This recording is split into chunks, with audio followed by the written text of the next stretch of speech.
Hi, I'm here with Marco, and we're going to talk about how I'd like to teach and what role technology will play in that. Marco, how would you like to teach, and what role does technology play in that? Yeah, I think I'm quite keen to test and try all kinds of different technologies.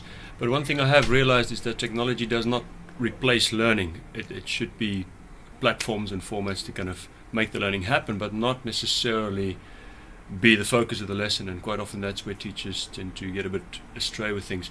But ultimately, if you are able to, I think the key thing that comes to my mind when I think about how I would teach, I win the lotto and I set up my perfect learning environment, how I would do that. It's about what makes students engage, or any learner, whether that's in a professional context or not.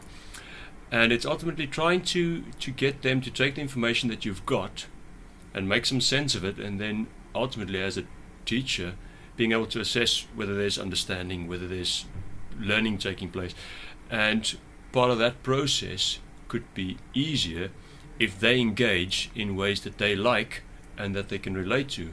For example, I've done something recently with a group where they had to do a activity where they had to build something with paper in little groups, and then we were going to discuss how that involved group dynamics and all those processes. So what we did is they built their things.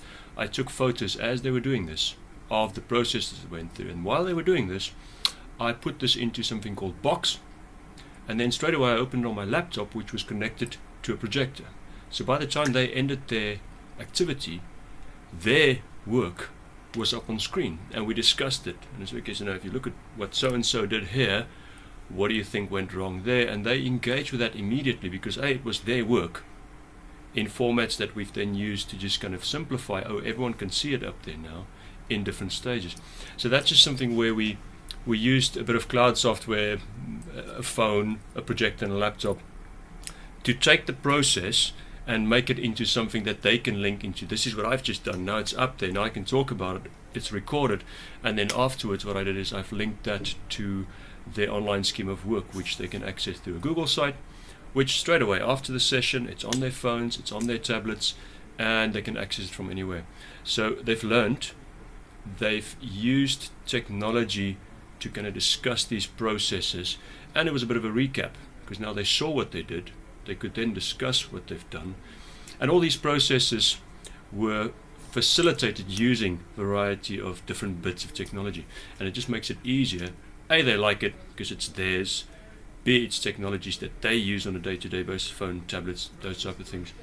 And I can assess learning, because I can now see if they've understood or not based on how they've engaged in the processes. We can go back to it next week, it's still there, and they can then link back to that. So all it's great to have, and I think internet is obviously one of those key things you need. So you need an access point to the internet to make all these processes happen, and it would be ideal if you can switch between gadgets at a drop of a hat, a bit like some of the smart TVs can now connect to your mobile technologies, and you can just transfer information from the one to the next. And ultimately, if you get a classroom to that point, it will create a seamless transition from one format to the next, from one technology to the next, ultimately with the focus of learning and getting people to take knowledge, process it, make some understanding of it. And if that's where we can go, that would really simplify the job a teacher has. Brilliant.